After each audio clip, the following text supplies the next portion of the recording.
शुरू किया हम लोगों ने, खगोल विज्ञान से 3 से 4 क्वेश्चन बमुश्किल से आएंगे, उससे ज्यादा सवाल ही नहीं है। नहीं भी आ सकते हैं, इक्का दुक्का भी पूछ रहा है आजकल। तो जाहिर सी बात है कि अगर पूछ रहा है, उस इलाकों को घेर रहा है, तो तैयार तो हम भी रहेंगे। अगर वो पूछेंगे तो हम बताएंगे, नहीं पूछेंगे नहीं बताएंगे।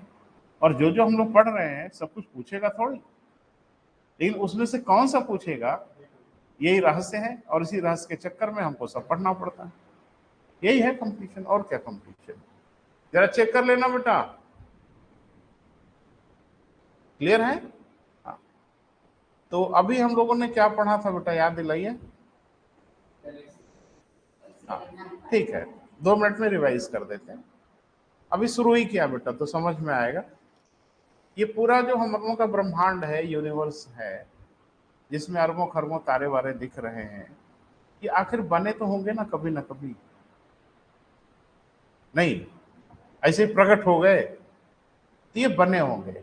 इसको बनने के लिए एक सिद्धांत है जिसकी चर्चा हम लोग कर चुके हैं, जिसको हम लोग कहते हैं बिग बैंग थ्योरी, महाविस्फोट का सिद्धांत। तो सीधा सा पूछता है कि ब्रह्मांड के निर्माण के बारे में कौन सा सिद्धांत है, तो बिग बैंग थ्योरी है। ये जो महाविस्फोट हुआ ऐसा माना जाता है, तो पिछले लेक्चर में आपने पढ़ा कि ये माना जाता है कि लगभग जो हमारा ब्रह्मांड है, अच्छा ब्रह्मांड माने समझ पा रहे बेटा? ब्रह्मांड का शब्द का अर्थ समझ में आ रहा? ब्रह्मांड माने कि क्या, धरती?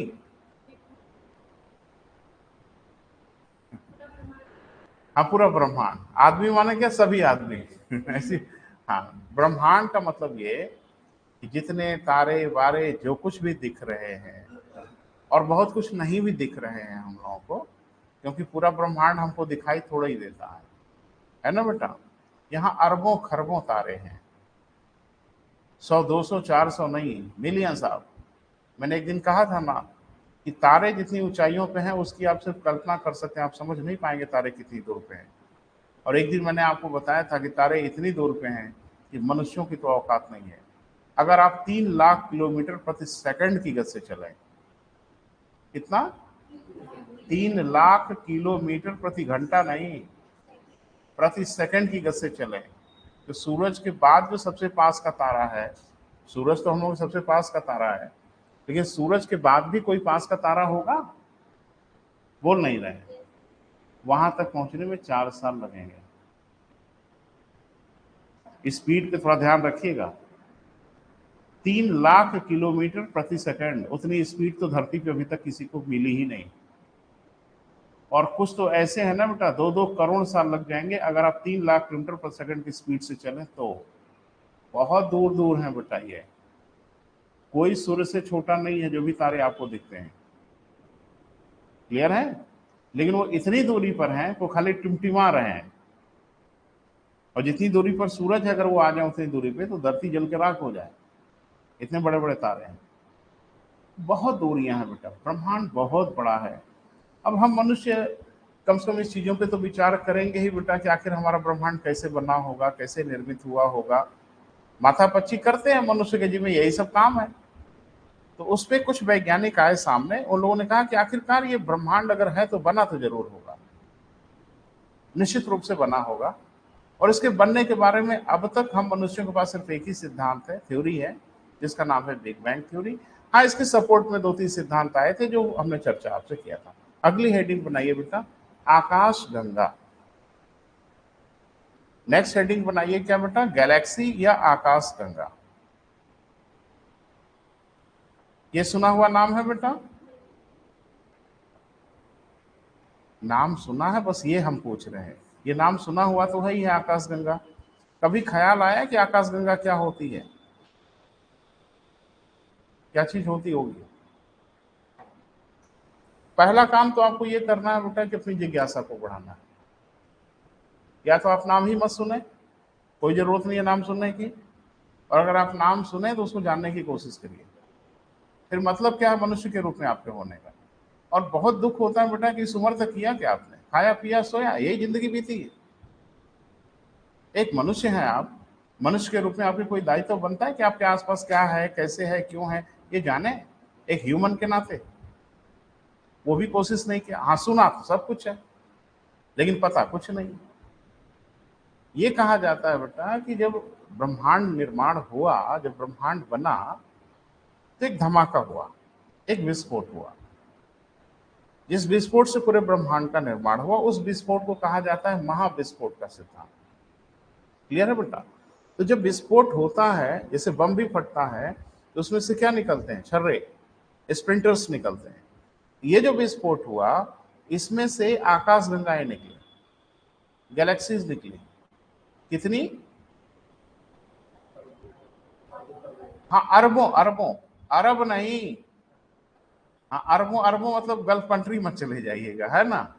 मिलियंस ऑफ आकाशगंगाएं बनी। वो होती क्या है बेटा? वो हाइड्रोजन गैस के बादल। और ज्यादातर जो है ना, अलग अलग उनकी आकृतियां हैं, लेकिन कुछ सर्पिलाकार है, जैसे सांप कुंडली बना के बैठता है, उस तरह की सर्पिलाकार। और ये किसी चीज की नहीं बनी है, सिर्फ और सिर्फ किसकी बेटा? हाइड्रोजन गैस की बनी हुई है। कल को पूछेगा कि आकाश गंगाओं का निर्माण किससे हुआ है? हाइड्रोजन गैस से, सिर्फ और सिर्फ हाइड्रोजन गैस से बनी है। क्लियर है बेटा? और एक दो नहीं, अरबों का निर्माण हुआ। अब वैज्ञानिक ये परेशान हो जाते हैं कि आखिरकार ये है क्या भला, ये क्या चीज है भाई? तो करीब जाके जब देख रहे हैं, तो एक एक आकाशगंगा में अरबों अरबों तारे हैं, सूरज जैसे मिलियंस ऑफ स्टार हैं। क्लियर है बेटा? तो ये आकाशगंगाएं हाइड्रोजन गैस की बनी है, और आकाशगंगाओं के अंदर तारों का जन्म हो रहा है, और सारी आकाशगंगाएं तारों से भरी पड़ी हैं। तो थोड़ा सा लिखे बेटा। महाविस्फोट के परिणाम स्वरूप, महाविस्फोट के परिणाम स्वरूप आकाशगंगाओं का निर्माण हुआ।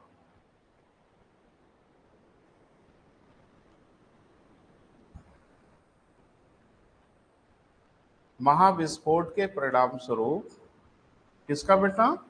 आकाशगंगाओं का निर्माण हुआ। संख्या वगैरह लिख सकते हैं, अरबों लिख लो ब्रैकेट में, ताकि आपको दिमाग में रहे। अरबों,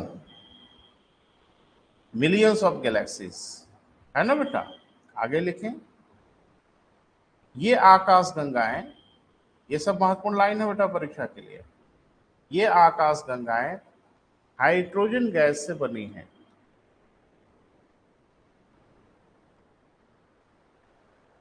ये आकाशगंगाएं किससे बेटा? हाइड्रोजन गैस से निर्मित है, या हाइड्रोजन गैस से बनी है। क्लियर है बेटा? अच्छा, तो इस तरह का तो है। तो आकाश में हाइड्रोजन गैस से बनी है, तो धरती कहां से बन गई? चंद्रमा कहां से बन गया? अब ये तो जिज्ञासा आती है ना बेटा, कि जब ब्रह्मांड बना तो हाइड्रोजन गैस के बादल इधर उधर छिटक गए, जिनको हम गैलेक्सी कहते हैं। लेकिन आज की डेट में तो हम जहां खड़े हैं, ये हाइड्रोजन गैस है, ये तो पृथ्वी है ना। ये सब कैसे बनी होगी? सब पे चर्चा होगी बेटा, सब पे बात करेंगे, क्योंकि यही हम लोग को पढ़ना है एस्ट्रोनॉमी में, कि आखिरकार पूरा तारा कैसे बनता है, ब्रह्मांड कैसे बना, पृथ्वी कैसे बन गई, चंद्रमा कैसे बन गया, पृथ्वी सूरज के चारों तरफ कैसे घूमती है, उसके घूमने से क्या क्या होता है। यही सब इस हम लोगों का इलाका है, जिस पर हम लोग को बात करनी है। देखिए, बताइए कि अगर हमारी पृथ्वी और हमारा एक सूरज है ना बेटा, एक सूरज तो है, तो तारा है ना? बोल नहीं रहे? सूरज क्या है? तारा किसको कहते हैं?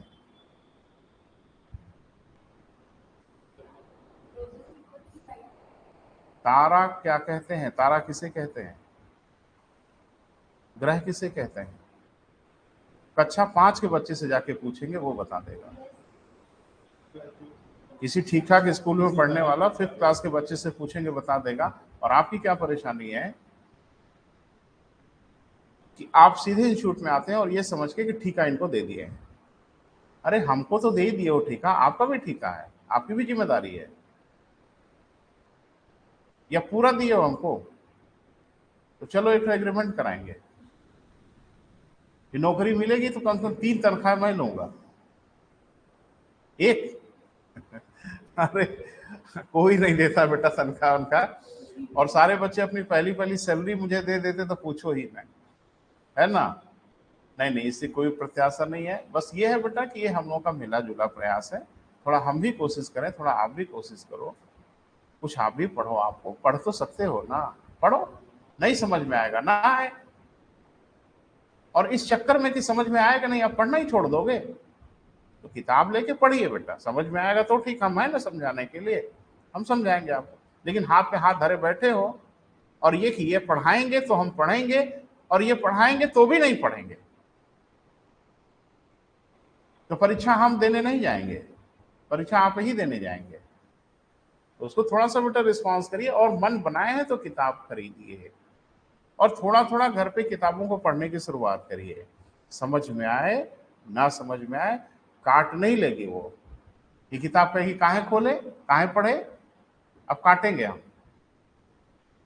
तो सपने अगर बड़े हैं ना बेटा, तो काम भी बड़ा करना पड़ता है, काम बड़ा करोगे तभी सपने बड़े पूरे होंगे, नहीं तो ऐसे तो पूरी दुनिया ही कलेक्टर होती। तो मेहनत करिए, कलेक्टर अगर बनना है तो बनेंगे आप, लेकिन उसके लिए परिश्रम करना पड़ेगा। सपने देखने से सपने थोड़ी पूरा होता है, सपने देख के सपने को पूरा करने की कोशिश करनी पड़ती है ना बेटा। तो थोड़ा सा बेटा प्लीज घर पे आप पढ़ाई करें, अगर सिविल की तैयारी करने का मन बनाया है आपने तो किताब खरीद लें, ये मेरी नेक सलाह है आपको। और नहीं तो मत खरीदिए, वो 200-400 रुपया बचाइए, और फिर देखिए जिंदगी कहाँ जाती है, भारी पड़ जाएगा 200-400 रुपये। तो किताब बेटा खरीदिए, ठीक है, मार्केट से जाके भूगोल की एनसीईआरटी, छोटी क्लास अगर बहुत तकलीफ नहीं तो छोटी क्लास की ना खरीदें, कक्षा 11 की एनसीईआरटी का भूगोल खरीद लें, और एक बार पढ़ लें, बड़ी सहज भाषा में लिखी गई, छोटे बच्चों के लिए लिखी गई, आप पढ़ के समझ लोगे। बाकी तो हम ही हैं बेटा मदद करने के, ठीक है। लिखें, महाविस्फोट के परिणाम स्वरूप आकाशगंगाओं का निर्माण हुआ, ऐसा लिखा बेटा। ये आकाशगंगाएं हाइड्रोजन गैस से बनी हुई, ये भी हो गया।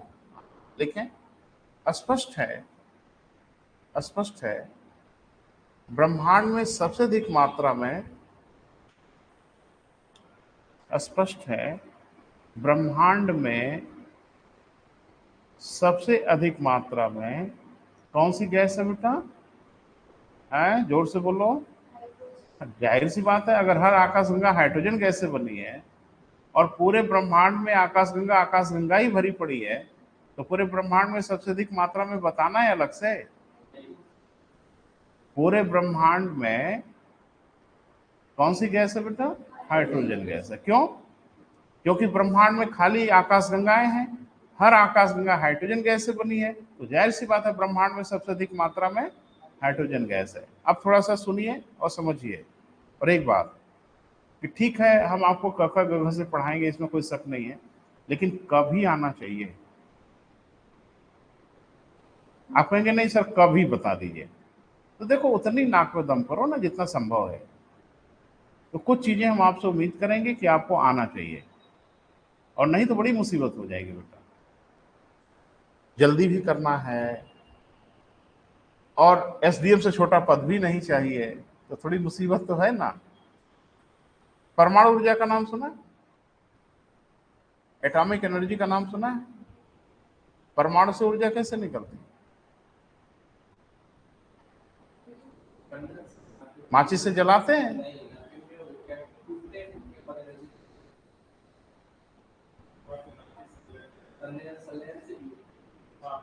सबको पता है, सही सही बोल दीजिए, हमें तो खेल बिगड़ जाएगा। परमाणु ऊर्जा के बारे में बहुत छोटी क्लास से आपको पढ़ाया जाता है, दिमाग में कुछ अवशेष बचा है कि सब गायब हो गया? ऑनलाइन वाले भी बता दें भाई जरा। एक बच्ची दिख रही है, चलो हम आपको बता,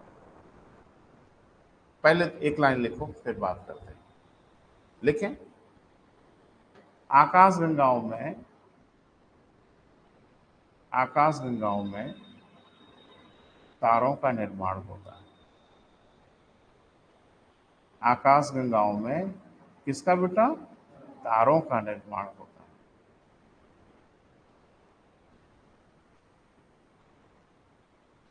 हाँ नेहा बेटा, आपको पता है ये नाभिकीय ऊर्जा क्या है? रिस्पॉन्ड करिए।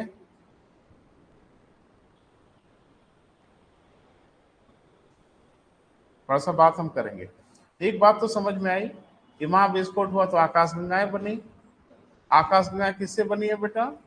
हाइड्रोजन गैस से। और आकाशगंगाओं में सबसे अधिक मात्रा में क्या है? हाइड्रोजन गैस है। क्लियर है? यहां तक स्पष्ट है? अच्छा, अब ये कि आकाशगंगा में तारे कैसे बन गए, यानी किसी आकाशगंगा में तारे बन कैसे जाते हैं, तारों का निर्माण कैसे हो जाता है? तारा कोई छोटी मोटी चीज नहीं है बेटा। सूर्य एक तारा है, अरबों खरबों वर्ष से रोशनी दे रहा है, आगे भी देता रहेगा। तो ये आखिर बन कैसे जाते हैं, तारों का निर्माण कैसे हो जाता है? तो थोड़ा सा बेटा इस पे हम आपसे बात करेंगे, समझने की कोशिश करेंगे। लेकिन इसको जानने के पहले थोड़ा सा आपको परमाणु ऊर्जा समझनी होगी, क्योंकि परमाणु ऊर्जा अगर नहीं समझोगे तो हम तारों का निर्माण आपको बता ही नहीं पाएंगे, समझा ही नहीं पाएंगे। तो परमाणु ऊर्जा के बारे में आइडिया है? बोल नहीं रहे हैं, ऑनलाइन रिस्पॉन्ड कर रहे हैं नहीं? हाँ, ये बढ़िया जवाब है कि हमको कुछ नहीं पता है। वेरी गुड, हम बताते हैं बेटा आपको। तो पहले इसको देख ले, फिर हम आप बताते हैं किसी आकाशगंगा में तारे बनते कैसे हैं। ये जितने तारे आपको दिख रहे हैं बेटा ब्रह्मांड में, हर तारों का निर्माण कहाँ हुआ है बेटा? आकाशगंगा में हुआ है। हमारा भी तारा है, हम भी किसी आकाशगंगा में होंगे। बोल नहीं रहे हैं भाई? अरबों आकाशगंगाएं हैं तो हमारा सूरज है, और सूरज जैसे यहाँ अरबों तारे विद्यमान है, तो हमारा भी घर तो कहीं ना कहीं होगा ना। जैसे हम कहते हैं कि हम भारत में रहते हैं, अकेले आप ही रहते हैं, लेकिन घर तो हमारा भारत है ना। ऐसे हमारा सूरज हमारी आकाशगंगा में है, लेकिन खाली अकेले एक ही सूरज नहीं है, बहुत है। लेकिन घर तो कोई है ना हम लोगों का। इस घर का क्या नाम है? हमारी आकाशगंगा का क्या नाम है? Milk cake? नहीं, सुनने में असुविधा हो गई। ठीक है, मिल्की वे। हमने कहा बड़ा अच्छा नाम लिया भाई आपने। चले बेटा लिख लो पहले। लिखे, हमारा सौर परिवार, एक लाइन लिख लो बेटा, फिर आगे आते हैं, बड़ा बवाल अभी शुरू होगा। हमारा सौर परिवार अर्थात हमारा सूर्य व उसके ग्रह, अर्थात हमारा सूर्य व उसके ग्रह जिस आकाशगंगा में है,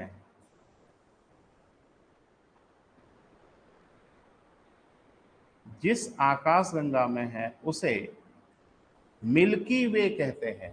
क्या कहते हैं बेटा? बोर्ड पे हम लिख रहे हैं,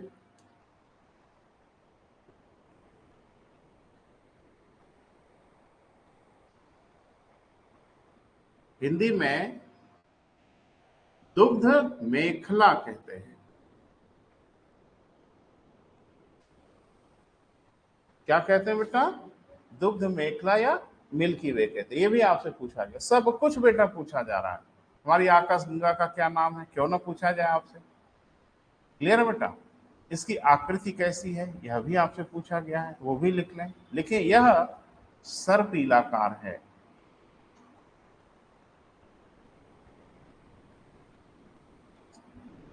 सर्पिलाकार मतलब सांप के आकार का है? नहीं नहीं, सर्पिलाकार को इंग्लिश में कहते हैं स्पाइरल। ठीक है, हाँ हाँ हाँ, तो जैसे सांप कुंडली मार के बैठता है एक बना के, इसको बोला जाता है सर्पिलाकार। इंग्लिश में बड़ा एक अच्छा सा नाम है जिसको कहते हैं स्पाइरल, है ना बेटा? ऐसे ऐसे गोल गोल हुआ। तो हमारी आकाशगंगा की आकृति कैसी है बेटा? स्पाइरल है, सर्पिलाकार है। क्लियर है बेटा? आगे लिखें, वर्तमान समय में इसके 98% भाग में तारों का निर्माण हो चुका है।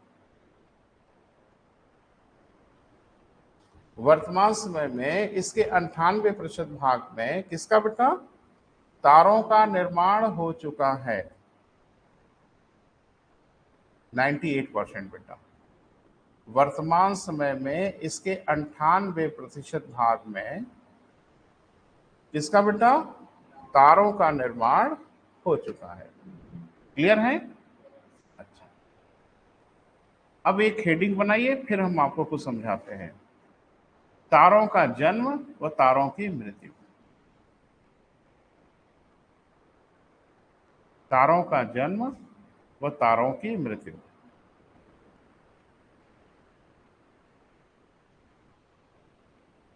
और हम प्रयास करेंगे बेटा, आप कोशिश करिएगा समझने की, और अगर कुछ परेशानी होगी तो हमसे बात करिएगा। कारण है कि कुछ चीज़ों को समझने के लिए कुछ चीज़ों को जानना जरूरी है। अगर आप वो नहीं जानेंगे तो हम नहीं बता पाएंगे, संभव ही नहीं होगा। तो थोड़ा प्रयास करिएगा, है ना। पहले एक सब हेडिंग बना लें, परमाणु ऊर्जा हेडिंग बना लें।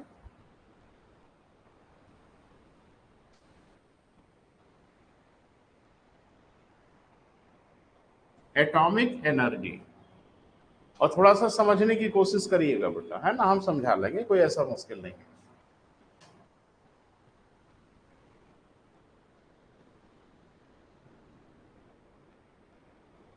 एटॉमिक एनर्जी, जिसको हम लोग क्या कहते हैं बेटा, परमाणु ऊर्जा। सुना हुआ नाम है, हर कोई सुनता है।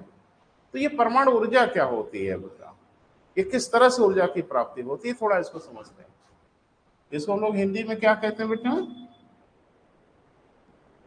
परमाणु ऊर्जा। एक चीज बताइए, इस धरती पे ऊर्जा प्राप्त करने के हमारे पास बहुत साधन है, बहुत तरीके। बिजली है, इससे भी ऊर्जा की प्राप्ति होती है। कोयला है, डीजल है, पेट्रोल है, लकड़ी है, तमाम संसाधन है हमारे पास ऊर्जा प्राप्त करने के, है ना बेटा। लेकिन बड़ी सशक्त और बड़ी इफिशिएंट एनर्जी है, बड़ी शानदार ऊर्जा है, जिसका नाम है परमाणु ऊर्जा।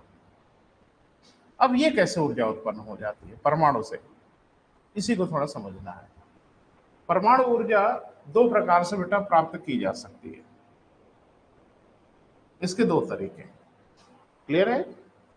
एक को हम लोग बोलते हैं नाभिकीय संलयन।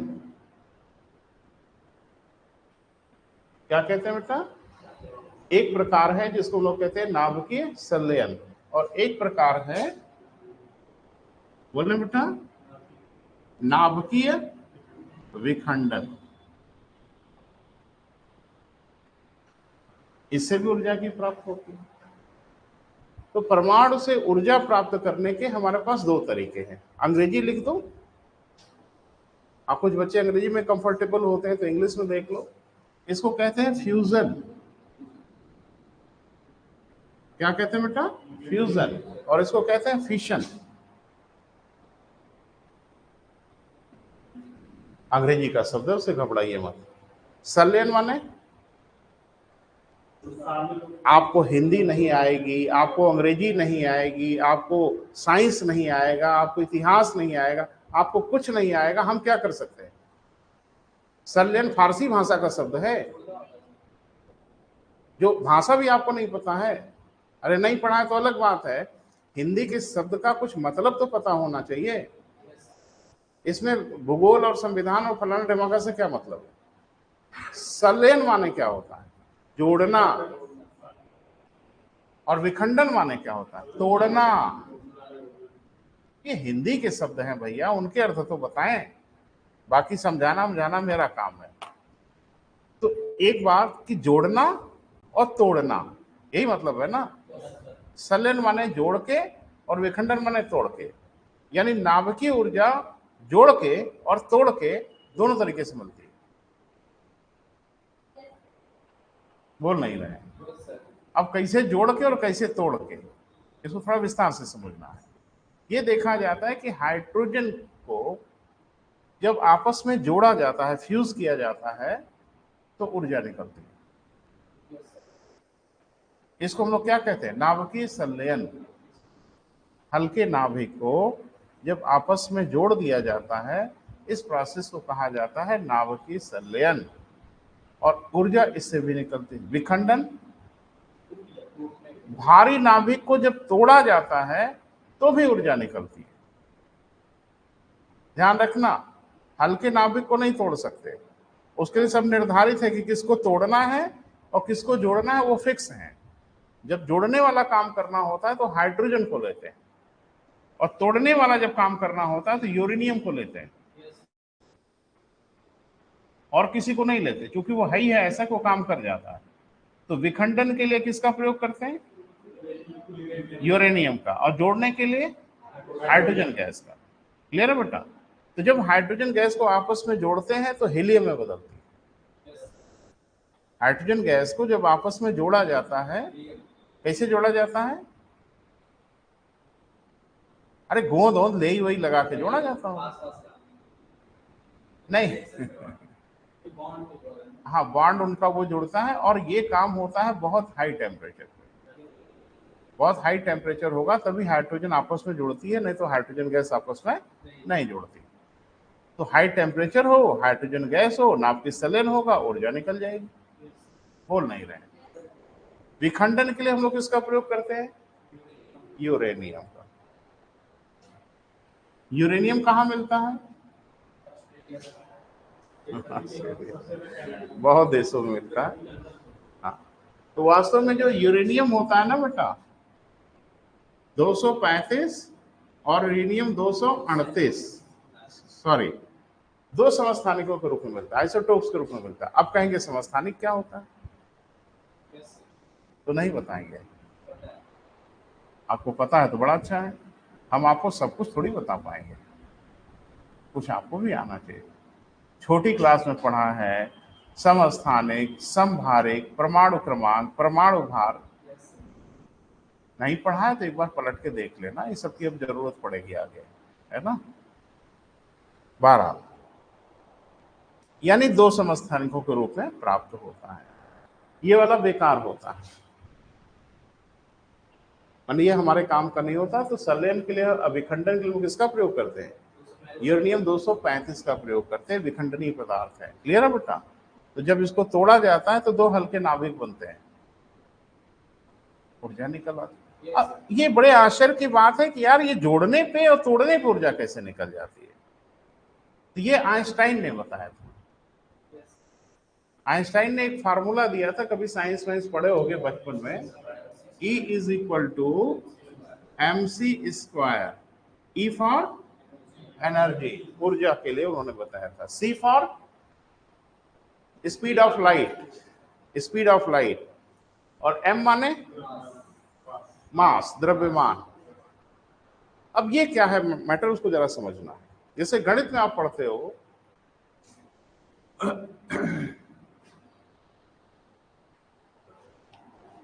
कि 2 + 2 इज इक्वल टू 4, पढ़ते हैं ना गणित में। लेकिन यहां फिजिक्स में 2 + 2 इज इक्वल टू 3। अब गणित के दृष्टिकोण से सर्वथा गलत है। 2 और 2 3 थोड़ा ही होता है, 2 और 2 4 होता है। लेकिन फिजिक्स में 2 और 2 3 ही हो जाएगा, कम से कम न्यूक्लियर में। यानी दो नाभिकों को और इधर के दो नाभिकों को जोड़ें तो टोटल 4 होना चाहिए ना, वो एक गायब हो जाएगा, 3 दिखेगा।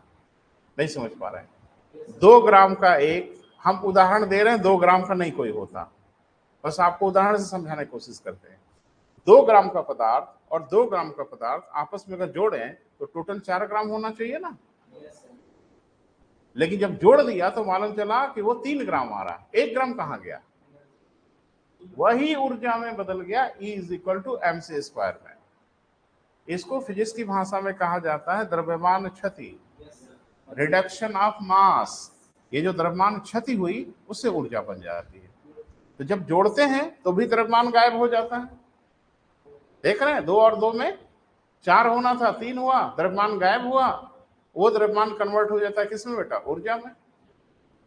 तोड़ते हैं तो अब 4 को अगर आपने तोड़ा तो 2 + 2 होना चाहिए ना। 4 ग्राम का कोई चीज है, बराबर बराबर उसको तोड़ रहे हैं तो 2-2 ग्राम में टूटेगा ना। लेकिन यहां 4 को तोड़ेंगे ना तो ये हो जाएगा 2 + 1, फिर 1 ग्राम गायब हुआ। तोड़ने में भी पदार्थ गायब हो जा रहे हैं और जोड़ने में भी पदार्थ गायब हो जा रहे हैं। तो इसीलिए जोड़ने में जो पदार्थ गायब हो रहा है उसको संलयन ऊर्जा कहते हैं, और तोड़ने में जो पदार्थ गायब हो रहा है उसको विखंडन ऊर्जा कहते हैं। तोड़ने के लिए भारी नाभिक लेते हैं और जोड़ने के लिए हल्के नाभिक लेते हैं। इस पे माथा पच्ची मत करिए, साइंस जब पढ़ेंगे तब विस्तार से बात करेंगे। अभी तारे वारे पे बात करनी है ना बेटा। एक चीज बताइए, मनुष्यों को दोनों की जानकारी है? धरती पे मनुष्यों को दोनों विधा की जानकारी है, संलयन भी हमको आता है, विखंडन भी आता है। आता है? अच्छा, अंग्रेजी वाला हटा देना, हिंदी ही रहने दो। विखंडन में जो हम लोगों का नॉलेज है, ज्ञान है, वो दो प्रकार से है। या तो हम नाभ की विखंडन नियंत्रित दशा में कर सकते हैं,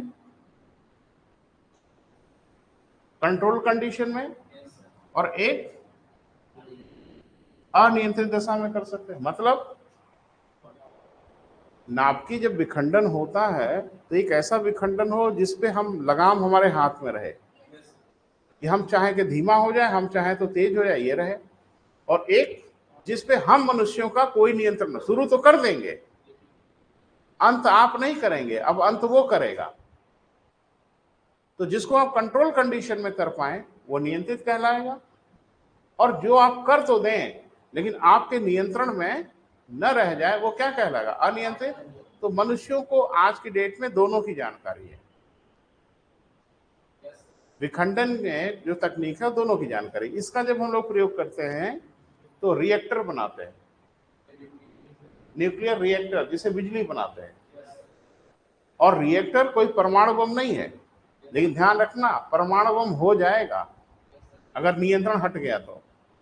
उसके अंदर नाभ की विखंडन हो रहा है, लेकिन उसकी स्पीड को हम बढ़ने नहीं देते, कंट्रोल किए रहते हैं। कंट्रोल का है डिवाइस। अच्छा अच्छा, बोरान वोरान भी रहता है सर?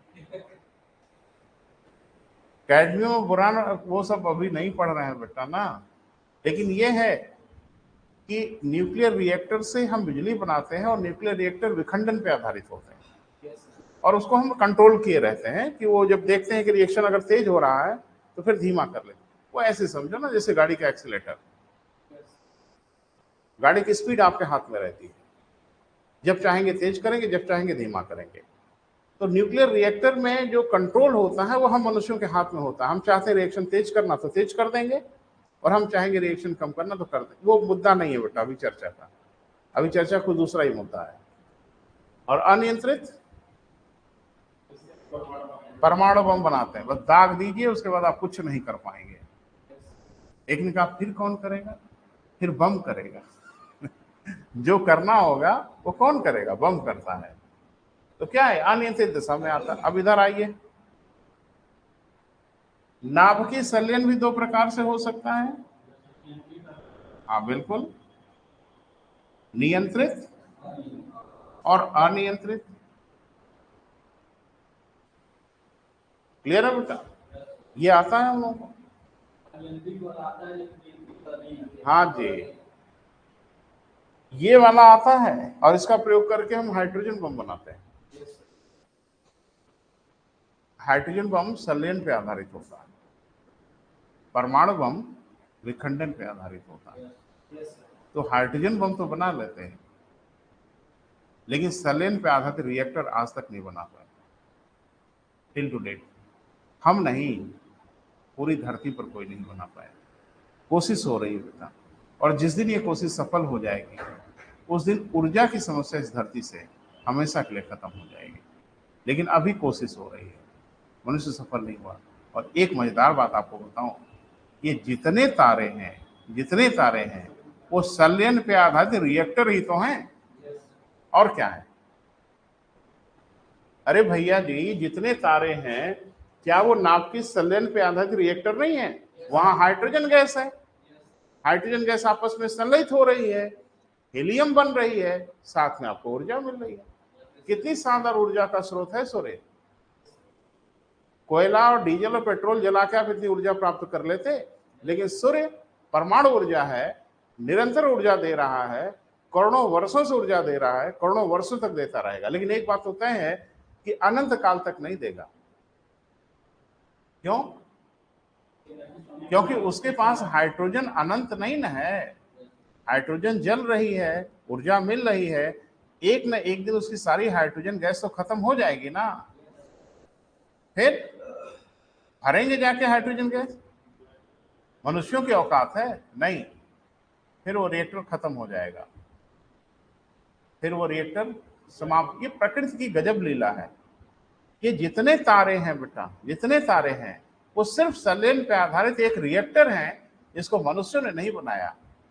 किसने बनाया? नहीं नहीं, ऊपर वाला नहीं। पढ़ते समय ऊपर ऊपर वाला नहीं होता है ना, पढ़ते समय तो हम उसकी व्याख्या ही करेंगे, है ना। नहीं तो यही सब पढ़ाना था तो हम यही बता देते सब ऊपर वाले की मेहरबानी है, खत्म, बवाल ही हो जाता। ब्रह्मांड कौन बनाया? ऊपर वाला बना दिया, खत्म। ऐसे थोड़ी होगा। नहीं, एक बात तय है बेटा कि किसी भी तारे में, या आपका जो सूर्य है, इसमें ऊर्जा निकल रही है ना। कहां से आ रही है ऊर्जा? कहीं ना कहीं से तो आ ही रही होगी। उसमें नाभिकीय संलयन हो रहा है, हाइड्रोजन फ्यूज हो रही है, हीलियम में बदल रही है, ऊर्जा मिल रही है। तो आखिर तारा में जितना हाइड्रोजन होगा, वो मात्रा निश्चित तो होगी ना। बहुत है, मैं सहमत हूं, बहुत ज्यादा है, इससे भी मैं सहमत हूं। अनंत नहीं ना है, एक न एक दिन उसकी हाइड्रोजन खत्म होगी ना। एक बच्चा बड़ा उत्सुक हो गया, कहा कि सर हम तो अब डर लग रहा है। कहा कल मान लीजिए खत्म हो गया तो कल तो फिर तो अंधेरा रहेगा, सूरज नहीं उगेगा। हमने कहा नहीं उगेगा, रहेगा तब न उगेगा। जब भट्टी का सारा कोयला ही खत्म हो गया तो भट्टी कैसे जलेगी? तो कहा कि कल तक संभव है सर, ऐसा हो सकता है। हम कहा नहीं। कहा कब तक सर? मैंने कहा कम से कम 150 करोड़। ये जो ऊर्जा है ना, वो कम से कम 150 करोड़ तो चलेगी ही चलेगी, इसमें लिखा पढ़ी में है। और तुर्रा ये कि सूर्य तो अभी अपने तारों की उम्र के हिसाब से अगर बात करें, तारों की भी अपनी उम्र होती है, अभी हम चर्चा करेंगे। तो अगर तारों की उम्र के हिसाब से बात करें तो सूर्य अपने बाल काल में है। अभी तो बहुत लंबा चलेगा, तो इतनी चिंता की बात नहीं कि कल उठे तो खत्म हो गया तब क्या होगा। अभी नहीं, ऐसा नहीं होगा। पूरी मानवता की न जाने कितनी संततियां होंगी, हो सकता है तब तक मानवता ही खत्म हो जाए, सूरज के खत्म होने के पहले। और जो कुकर्म हो रहा है ना, उसका दुष्परिणाम तो देख ही रहे हैं आप। उत्तराखंड में देख ही रहे हैं, हिमाचल में आप देख ही रहे हैं। प्रकृति के साथ आप ड्रामा करोगे ना, प्रकृति कीड़े मकोड़ों तरह से खत्म कर देगी आपको, देर नहीं लगेगी। और प्रकृति के आगे आपकी कोई हैसियत नहीं है, सिवाय बिलबिलाने के कोई उपाय नहीं आपके पास। जिंदगी भर पैसा खर्च करके करोड़ों रुपए का घर बनाते हैं, 1 सेकंड में जमींदोज करती है, 1 सेकंड में मिट्टी में मिला देती है। एक भूकंप आएगा ना, पूरा इलाका साफ हो जाएगा। और सिर्फ बचोगे तो बिलबिलाओगे खाली कि अरे मेरा सारी प्रॉपर्टी चलेगी। प्रकृति के पास बहुत ताकत है। तो सूर्य खत्म होने की परवाह तो बाद में करना, पहले ये देखना कि हम लोग बचे रह जाएंगे तब तक कि नहीं। लिखे बेटा, किसी तारे में ऊर्जा का स्रोत, किसी तारे में ऊर्जा का स्रोत उसके अंदर होने वाली नाभिकीय संलयन की अभिक्रिया है।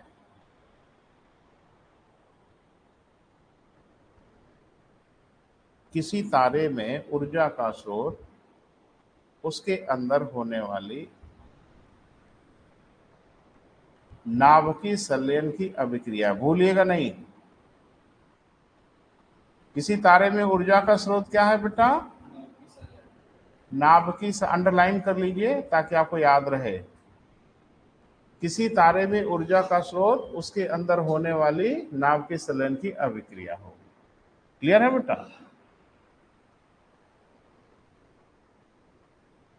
तो कुल मिला जुला के ठेठ भाषा में हम लोग कह सकते हैं कि तारा कुछ और नहीं है बेटा। तारा बस एक बॉल जैसा दिख रहा है, एक गेंद जैसा दिख रहा है। और वो गेंद है एकदम अपनी आकृति बनाए हुए है, उड़ता नहीं है, बिखरता नहीं है। और सूर्य बेटा, अगर सूर्य के बारे में आपके दिमाग में कुछ गलतफहमी हो तो आज उसको ठीक कर लीजिए। सूर्य सिर्फ और सिर्फ गैस की गेंद है और कुछ नहीं। हाइड्रोजन गैस का एक बॉल है, गेंद है। और जादू भरे ढंग से वो हाइड्रोजन गैस इधर उधर बिखर नहीं रही है, एक ही जगह गुच्छे बना के पड़ी हुई है। और उसके अंदर हो रहा है नाभिकीय संलयन और निकल रही है ऊर्जा। सूर्य के बारे में कोई गलतफहमी ना पालें। सिर्फ और सिर्फ गैस की एक गेंद है, बॉल भर है। पता नहीं कैसे वहां सब पड़ी हुई है, इधर उधर बिखर भी नहीं रही है। क्लियर है बेटा? देखें, ये लिख लिया बेटा, नाभिकीय संलयन की अभिक्रिया है। लिखें, तारे का निर्माण कैसे निर्माण होता है, तारे का जन्म कैसे होता है?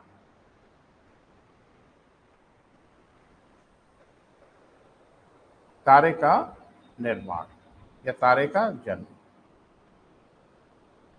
जैसे हम लोगों की उम्र होती है ना बेटा, तो हम लोगों की उम्र के नाम है ना, शिशु अवस्था, बाल्यकाल, किशोरावस्था, युवा अवस्था, दुनिया भर का सब बांटे हैं ना हम लोग। हिंदू धर्म में कितने आश्रम हैं? कुछ तो बेटा बोल दिया करो। 4। नाम गिनाइए, चारों का नाम बताएं। अच्छा, खराब नहीं लगता काहे हमसे पूछ रहे हैं? नहीं नहीं, खराब नहीं लगना चाहिए। हिंदू धर्म में हम लोग मान लेते हैं कि उम्र लगभग 100 साल। 100 साल को 4 भागों में बांट लेते हैं, 25-25-25 करके बांट लेते हैं, और इनको हम लोग आश्रम का नाम देते हैं। ये हिंदू धर्म की अपनी एक स्टाइल रही है जीने की। एक को हम लोग कहते हैं ब्रह्मचर्य आश्रम। कितने साल तक? 25 साल। देखिए कितनी सुंदर व्यवस्था थी कि हम लोग ये मानते थे कि विवाह 25 साल के बाद होगी। अरे भैया जी, ये वैदिक व्यवस्था आपको हम बता रहे हैं। वेदों की जब रचना हुई थी तब ये बताया गया, आश्रम बांटे गए थे। उस जमाने में कहा गया कि विवाह 25 साल के बाद होगा, क्योंकि 25 साल तक की जो उम्र होगी आपकी, वो क्या होगी बेटा? ब्रह्मचर्य आश्रम। ब्रह्मचर्य आश्रम में आपको क्या करना होगा? आपको गुरु के करीब जाना होगा, आपको अध्ययन करना होगा, और ये अध्ययन अध्यापन आपका चलेगा 25 साल तक। जब आपका अध्ययन पूरा हो जाएगा तो आपका विवाह होगा और आप प्रवेश करेंगे गृहस्थ आश्रम में। कितने समय तक? 50 साल तक। 50 साल की जब उम्र होगी तो फिर ये तीसरे आश्रम में प्रवेश करेंगे। कौन सा? संन्यास आश्रम। कहां तक बेटा? 75 साल तक। क्या करेंगे? ना ना ना, घर में ही रहेंगे। घर में ही रहेंगे, दुनियादारी से थोड़ा अलग रहेंगे, मोह माया से थोड़ा अलग होंगे, पूजा पाठ करेंगे। अभी हम लोगों के गांव में व्यवस्था है, गुरुमुख हो जाएंगे, है ना। यानी अब धीरे धीरे दुनियादारी से कट जाना है, क्योंकि बच्चे बड़े हो चुके होंगे। अब वो अपना अपना दायित्व संभाल लेंगे। आप चुपचाप भजन करिए, राम नाम करिए, घर में बने रहिए। कब तक?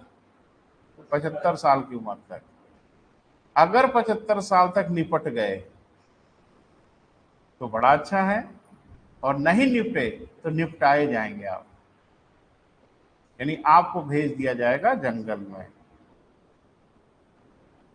हाँ, दिल पे पत्थर रख के भेज ही देना होगा कि पिताजी, दादाजी, फलाना जी अब जाइए। तो जंगल में जाएंगे और आखिरी समय वहीं शरीर त्यागेंगे। ये हमारी व्यवस्था थी। अभी तो 90-90 साल के हो गए, घर से जाने का नाम ही नहीं लेते। तो उनको बताइए कि देखिए आप हिंदू धर्म के पालन करने वाले हैं, अब आप घर छोड़ दीजिए, अब आप घर छोड़ के निकल जाइए, देखिए आप ही को बेदखल कर देंगे, अपने तो भले घर नहीं छोड़ेंगे, है ना बेटा। तो जैसे हम लोगों की उम्र बांट दी गई है ना बेटा, ऐसे तारों की भी उम्र बांट दी गई है। लेकिन हाँ, आपकी उम्र से तारों की उम्र की कोई तुलना नहीं है। हमारी उम्र 100 साल की है, उनकी उम्र अरबों वर्षों की है, करोड़ों वर्षों की है। लेकिन उनकी भी उम्र बटी हुई है, तो तेरा उसी क्रम में लिखना है। पहला क्रम से लिखिए बेटा, क्रम से लिखना है बेटा। पहला गैस मेघ।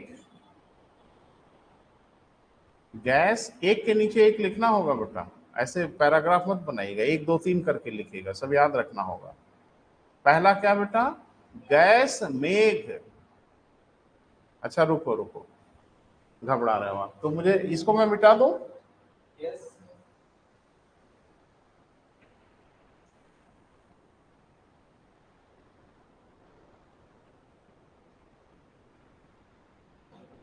तारे का जो चरण है बेटा, चरण मतलब स्टेज, तारे की जिंदगी के जो चरण हैं वो बांटे गए हैं ज्योग्राफी में, और स्पेसिफाइड हैं, और किसी भी चरण का नाम लेके पूछ लेगा आपसे।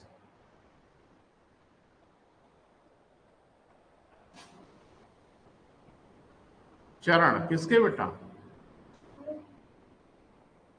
स्टेजेस, तारे के जीवन के चरण।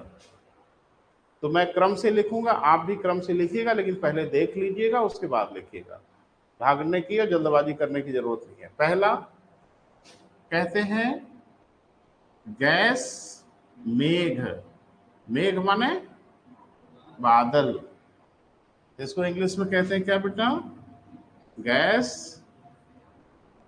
क्लाउड। ठीक है, पहले देख लो बेटा। फिर दूसरा जो चरण होता है किसी तारे का, उसको हम लोग कहते हैं भ्रूण तारा। क्या कहते हैं? भ्रूण तारा, एम्ब्रियो स्टार कहते हैं।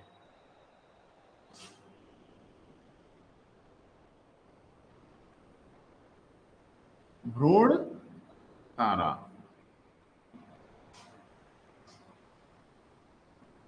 एम्ब्रियो स्टार, भ्रूण तारा। अभी वो तारे के रूप में नहीं है, एक अब गोलाकार रूप धारण कर लिया है, लेकिन अभी उसमें कोई चमक वमक नहीं है। फिर तीसरा चरण शुरू होता है उसका, जिसको हम लोग कहते हैं नाभिकीय दाह। क्या कहते हैं बेटा? नाभिकीय दाह। इंग्लिश में बर्निंग,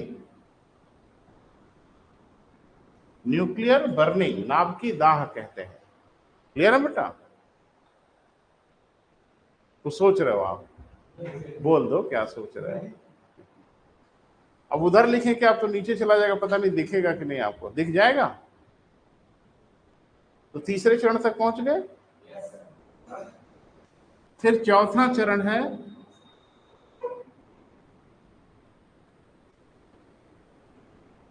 परिपक्वता। क्या बेटा? परिपक्वता। इंग्लिश में क्या कहेंगे? मेच्योरिटी, परिपक्व होना कहते हैं ना, मेच्योर हो गए तो परिपक्वता। पांचवा चरण, अरे पुराने लोग को सपोर्ट करें भाई, हम भी आप ही के जैसे मनुष्य, कुछ भूल भाल गए तो मुसीबत हो जाएगी। पांचवा चरण क्या है बेटा? रेड जाइंट, रक्त दानव।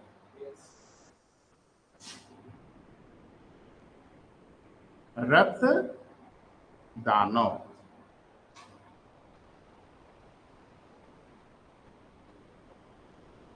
क्लियर है?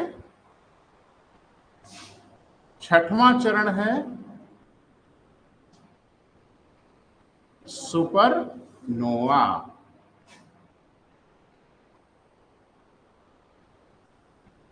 कॉपी कर लीजिए बेटा, फिर बात करते हैं। फिर मैं हट जाऊं भाई। कितने चरण बेटा? 6।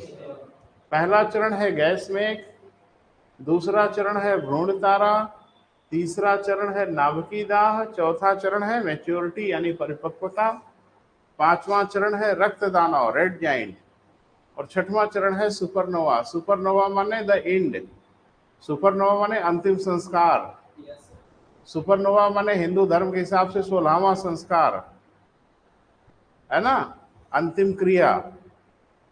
सुपरनोवा के बाद तारा मर जाता है, तारे की डेथ हो जाती है, खत्म कहानी है ना बेटा।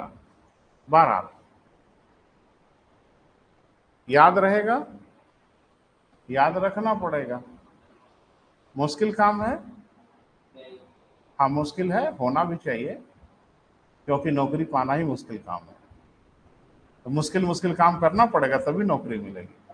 आसान आसान काम से अगर नौकरी मिल रही होती तो सब नौकरी कर रहे होते। तो काम मुश्किल है, सब कर नहीं पाते, आप करो आपको मिलेगी। क्लियर है?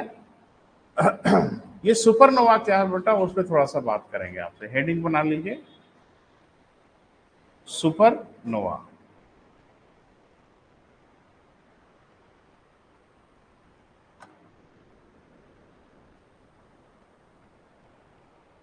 लिखें, जब किसी तारे की समस्त हाइड्रोजन गैस समाप्त हो जाती है,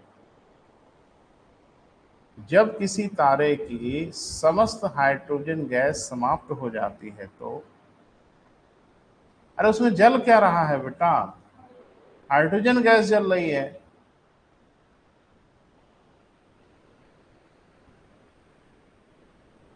क्लियर है? तो हाइड्रोजन गैस उसमें इनफाइनाइट नहीं ना है? ये है? नहीं है। ज्यादा है, हम आपसे सहमत हैं। बहुत है, हम आपसे सहमत हैं। अनंत नहीं ना है। तो एक ना एक दिन तो खत्म होगा ही होगा। अरे कुछ बोला करो ना बेटा। आपकी बाइक या आपकी स्कूटी टंकी फुल करा लोगे तो भी एक ना एक दिन खत्म होगी ही होगी। अनंत दूरी तक नहीं चलेगी। हाँ, 2 लीटर जलाओ, डलवाओगे तेल, थोड़ी कम दूर तक चलेगी। पूरी टंकी फुल करा लोगे, थोड़ी ज्यादा चलेगी। यानी टंकी आपके अनंत काल तक तो नहीं चलेगी।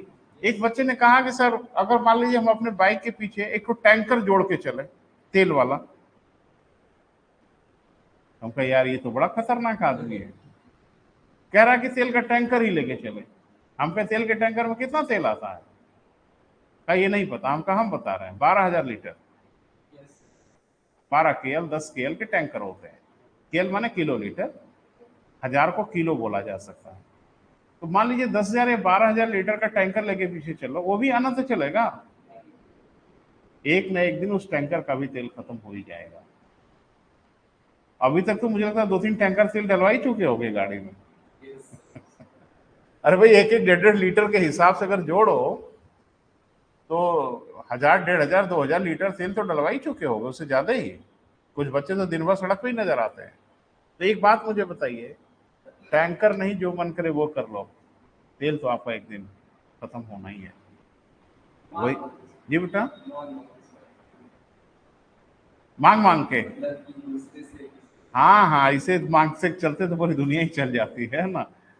अरे एक दो बार कोई मदद कर देगा, फिर दोबारा। अच्छा चलो, जो बता रहे हैं अब उसका मैं उदाहरण बता रहा हूँ। एक बार मैं जा रहा था बनारस, इलाहाबाद से, विद्यार्थी जीवन में। एक हमारे मित्र थे कार से। तो बड़े दयालु स्वभाव के व्यक्ति हैं वो। मैं नहीं हूँ दयालु, ठीक है।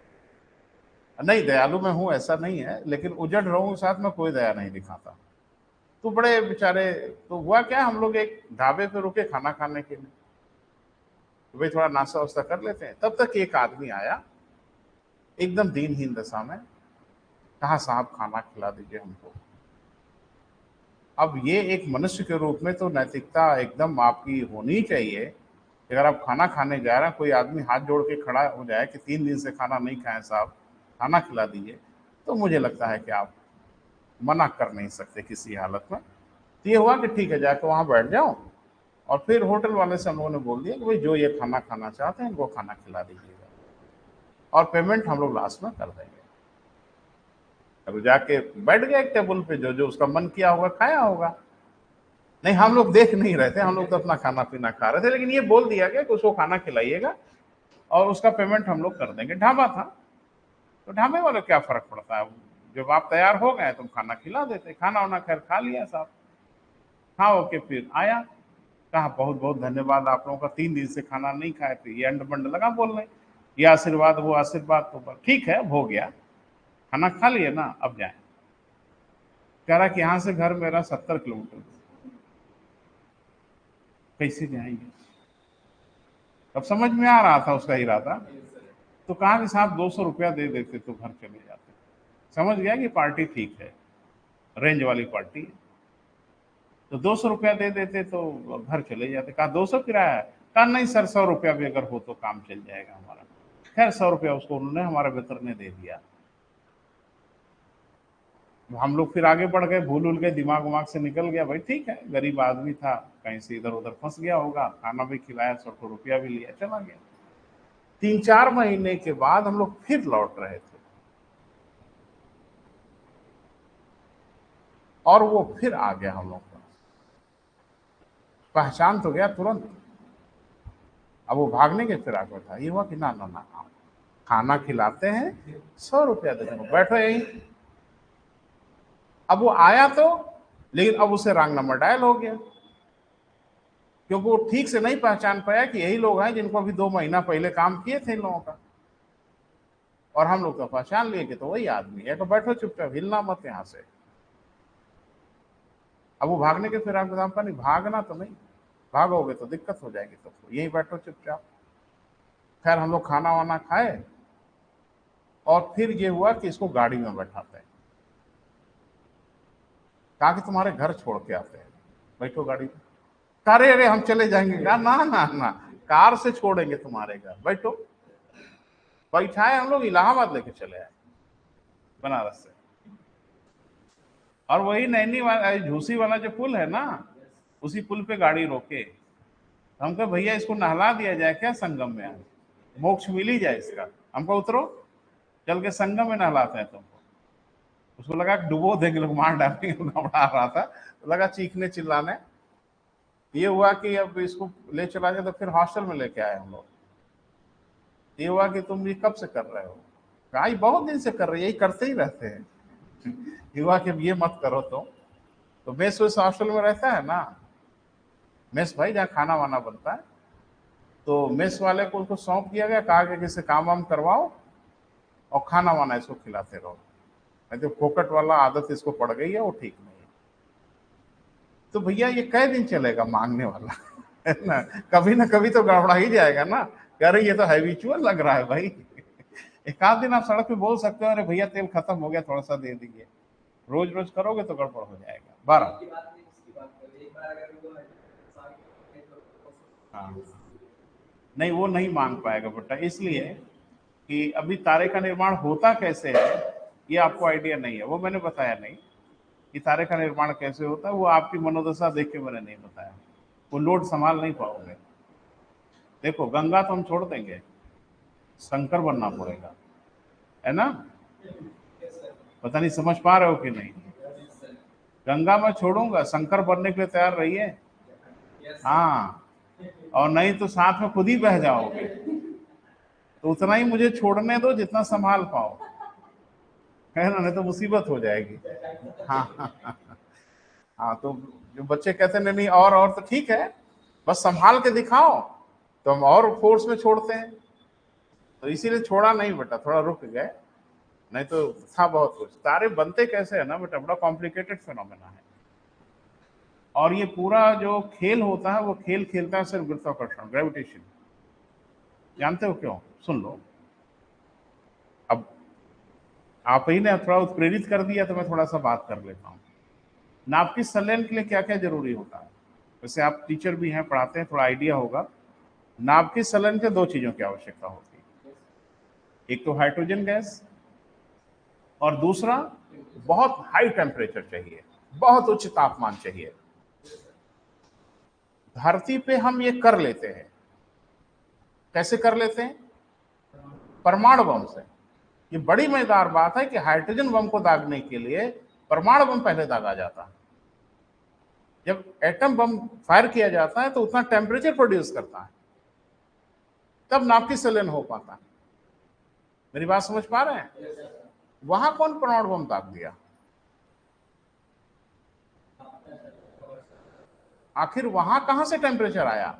और पूरा अंतरिक्ष बहुत ठंडा है, बहुत शीतल है, टेम्परेचर उसका बहुत कम है। तो ठीक है, वहां हाइड्रोजन गैस तो थी, आपने पढ़ा है कि आकाशगंगा में हाइड्रोजन गैस तो है, लेकिन तापमान कहां से आया? टेम्परेचर उतना आया होगा ना बेटा। 10 पावर 28 केल्विन रेंज का टेम्परेचर आसान नहीं है बना पाना, वो टेम्परेचर कहां से आया होगा? अगर आप इस पहेली को सुलझा लें तो तारे का निर्माण सुलझ जाएगा मामला। सुलझा दे? हाँ सुलझाना ही पड़ेगा भाई, जब नाम ले लिया तो। पंप से हवा भरे हो साइकिल को बचपन बचपन में, तो पंप की बैरल गर्म हो जाती है। पंप का जो पाइप है वो थोड़ा सा हीट हो जाता है। और आजकल जो चाइना वाइना वाला पंप आया है ना, ये कुछ ज्यादा ही गर्म हो जाता है। नहीं, पावर भी इसकी बहुत ज्यादा होती है। चाइना वाले पंप से आप कार में भी हवा भर सकते हो, भरा जाता है। तो बैरल क्यों गर्म होता है? एक मिनट, बारी बारी से बताओ। जब पंप से हम साइकिल में हवा भरते हैं, ये भी पूछा गया है आपसे सीधे, खाली जनरल साइंस में यही पूछा गया कि पंप से जब हवा भरते हैं तो पंप की बैरल क्यों गर्म हो जाती है? हर कुछ बेटा आपके ज्ञान का है, सब कुछ आपको जानना होगा। तो पंप गर्म क्यों होता है, एक एक आदमी बताएं तो मैं समझ पाऊं। नहीं, आप नहीं।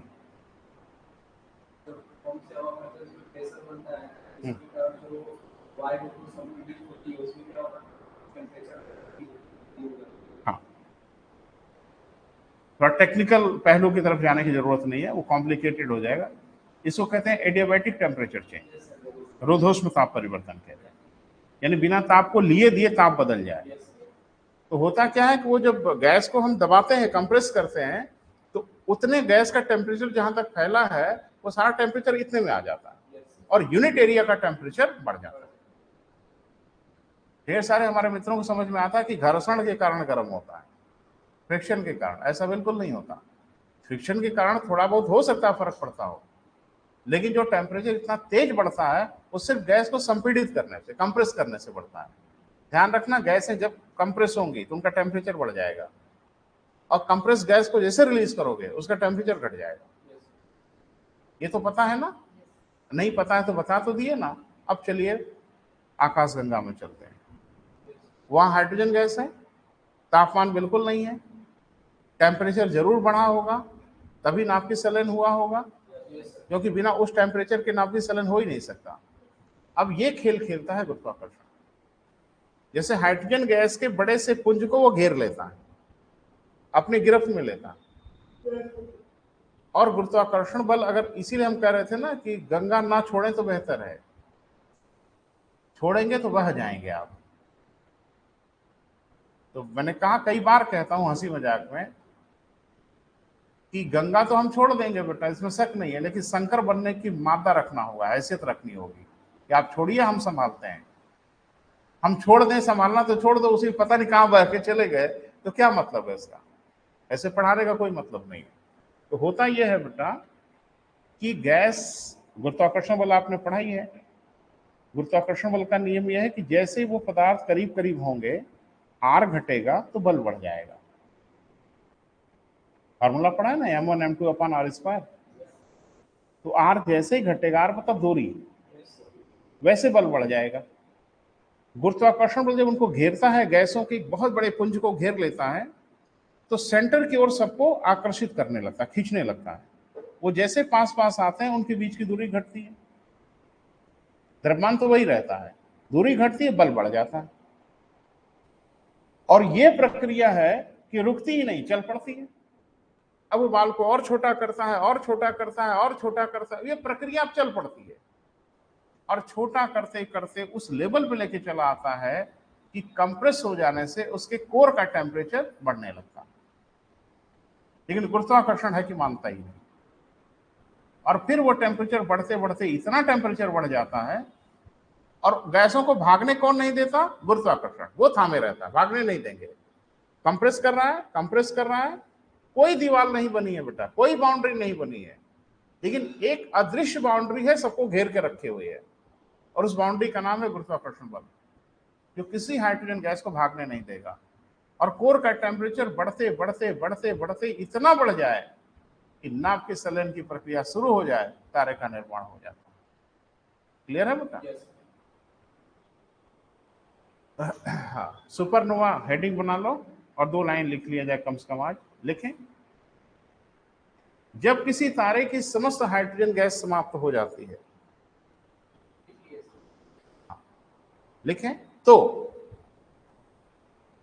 संकुचन एक बार पुनः प्रारंभ हो जाता है।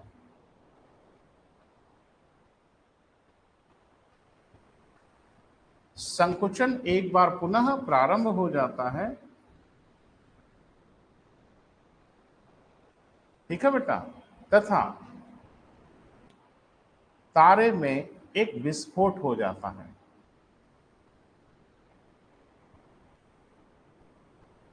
जिसे सुपरनोवा कहा जाता है। तारे में एक विस्फोट हो जाता है जिसे सुपरनोवा कहा जाता है।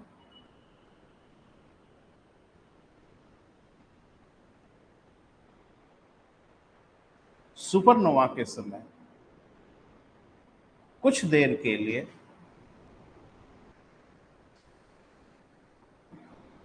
तारे की चमक सुपरनोवा के समय कुछ देर के लिए तारे की चमक या ज्योत्सना हजारों गुना बढ़ जाती है,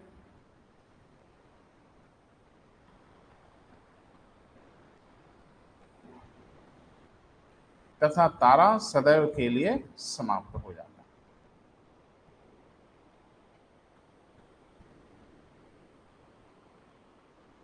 तथा सदैव के लिए, सदा के लिए तारा समाप्त हो जाता है, अर्थात तारे की मृत्यु हो जाती है।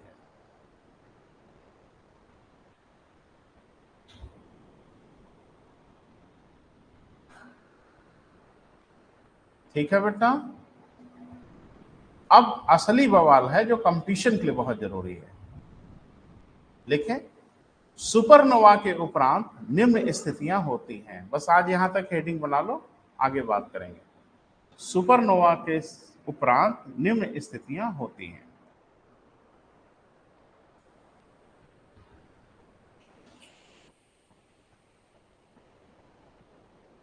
ठीक है बेटा, यानी यूं कह लें ठेठ भाषा में, मर के भी चैन नहीं है। तारा मर भी जाता है तो भी बवाल किए रहता है, और ये बहुत बड़े बवाल हैं, और हमारे ब्रह्मांड के बड़े भारी रहस्यों में से ये रहस्य है। मरने के बाद ये क्या क्या होते हैं, यही असली आपके पढ़ाई का मुख्य स्रोत है, जो कंपटीशन में आपसे पूछा जाएगा। कभी आपने ब्लैक होल का नाम सुना है? कुछ तो धरती पे कुछ सुना ही नहीं कभी, क्योंकि धरती के प्राणी ही नहीं दिखते, वो लगता है अभी बृहस्पति ग्रह से आए सीधे। ब्लैक होल का नाम सुना है? क्या होता है ब्लैक होल भाई?